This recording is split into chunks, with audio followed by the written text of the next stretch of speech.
Hello everyone, got another little handset here.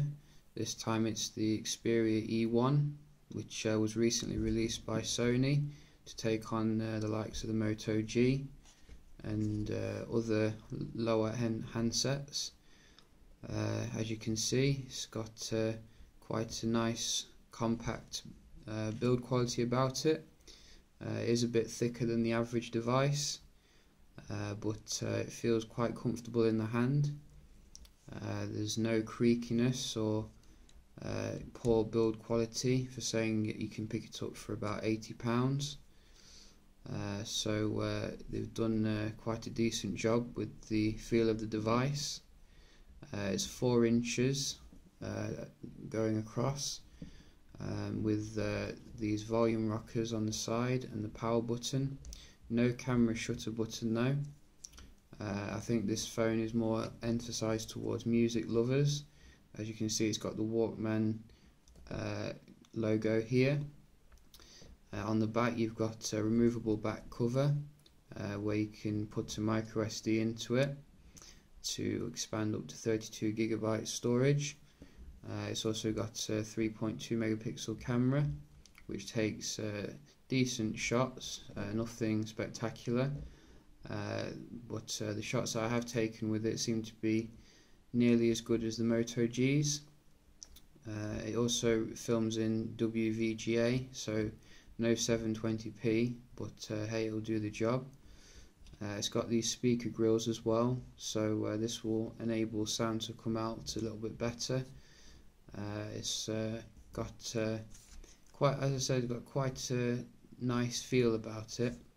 It's a bit plasticky, but for this price you can't really complain. And the USB is on the left as well. I think it could have done with being on the bottom somewhere, but yeah. So when you turn on the device, you are greeted with a very nice screen. It's not a HD screen or anything. It's quite a basic screen. It's 480 by 800 pixels with a 233 ppi. So text will appear decent and crisp. If you remember, at one time, about 2-3 years ago, this would be considered high-end. So there's absolutely no issues in regards to blurred text or anything. I can't really tell the difference when you get to 250 odd ppi anyway, but it's very decent, the screen, for what you're paying. It's got no Bravia technology, reality display technology or anything like that, nor does it have triluminous display or the outdoor visibility technology on the Xperia P.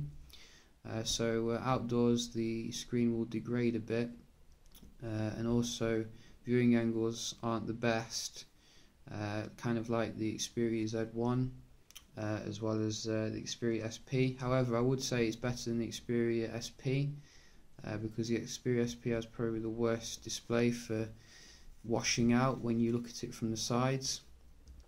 So the display is decent, it'll get the job done. It's got a scratch resistant glass and it supports multi-touch.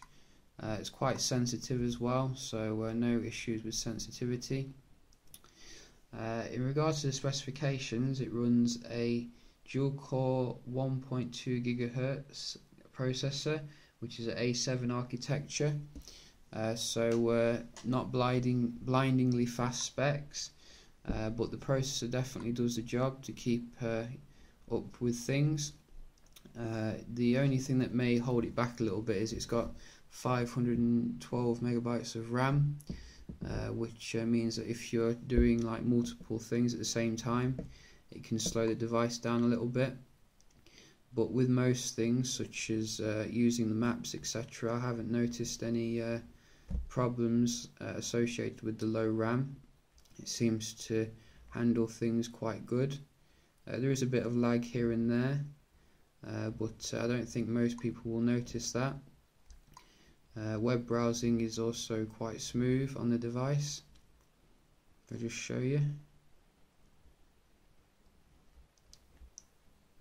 Takes a while to load pages. That could be to do with the Wi-Fi connectivity, but as you can see, once they are loaded, it seems to do things quite quickly.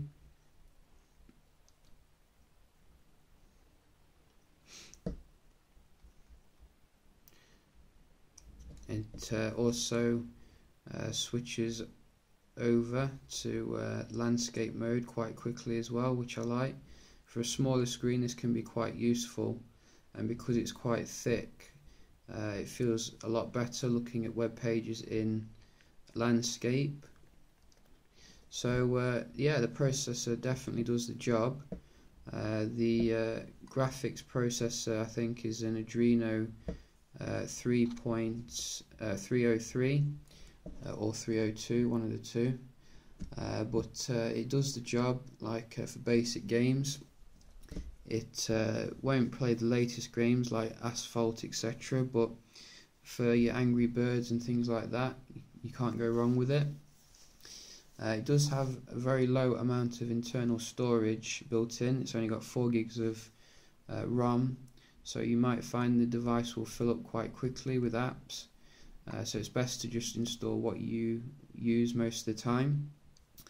But it does have the expandability option, so you can put a 32 gigabytes SD card in, which is useful for things like the camera or storing music on it. The camera is, as I've said before, quite basic. It only supports 3.2 megapixel shots, and also WVGA recording at the highest. It does have a few different modes you can twiddle with, such as picture effects, sweep panorama, auto scene detection, but I tend to keep it on manual because I can then change the settings a bit better. If you do go under the settings, you can see you can change, you can put a self timer on it, microphone. It seems to focus quite well when you are using the video recorder, so it's not slow at focusing, and it does take shots quite rapidly.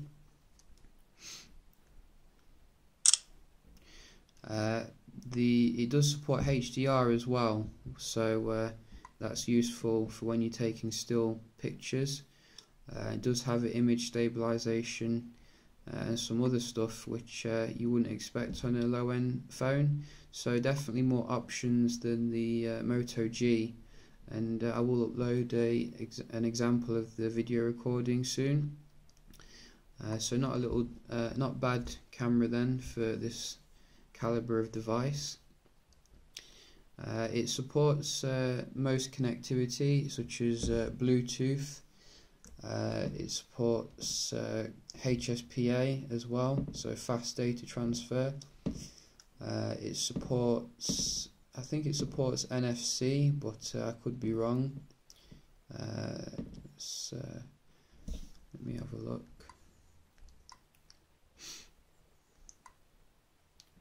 In fact, it probably doesn't support NFC. Probably that would be too much to ask for a device of this caliber, but who really uses NFC anyway? Probably nobody.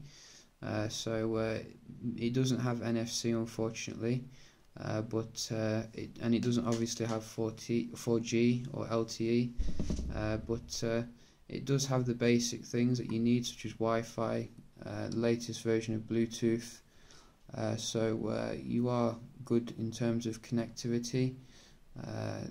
This also got a GPS module as well for the maps. So yeah, you're getting quite a bit for your money there. But the main thing I was quite interested in was the battery life. How did the battery survive? And I'd say that the battery life is very decent on the device and should get you through a day of moderate to heavy use. Even though the battery is only a 1700 mAh battery, it's probably because of the low-res screen and small screen and the processor as well, which seems to help it get through the day quite easily. I don't think there's any good like stamina mode type application on it. Oh, in fact there is. Oh, that's a surprise. So yeah, you do get stamina mode on it, which allows you to extend the standby time of it by switching off like stuff such as the Wi-Fi, etc. So that's quite a nice addition by Sony.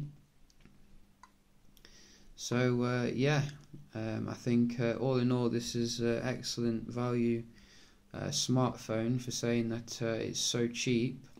It even undercuts the Moto G in terms of cheapness, and has a micro SD. Also the sound quality coming from it, I have tested a few songs through the headphones and they sound very decent. It has its full featured Walkman application, which gives you the ability to put on Sony's enhancements such as clear audio, but if you put on clear audio you can't actually change the sound enhancements.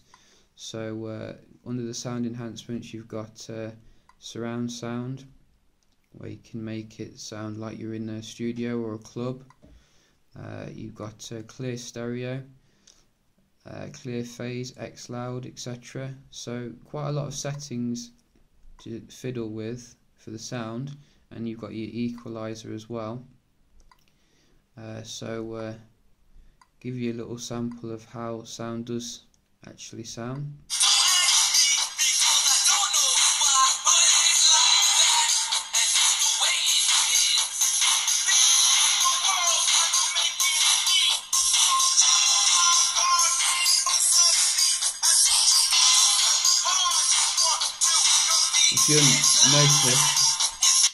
If you'll notice, the light also comes on as it's playing the song, which is quite a nice touch by Sony. So that shares a bit in common with the Xperia SP, but it's obviously not going to light up your room, kind of like the Xperia SP, which was like a strobe light. But yeah, the music player is definitely decent, and the speaker sounds very loud. So obviously the main concerns when you're buying this handset, does it lag, etc. Yeah, it's not as fast as some of the modern devices, but it shows how far Android's come along now, in that it can run on very minimal specifications. I haven't really seen any major slowdown or crash or anything, and it's a perfectly decent device to give to a child or have a backup when your main smartphone is dying or something. So yeah, this is a fantastic little smartphone. It's been a review of the Xperia E1. I hope you enjoyed it. Cheers.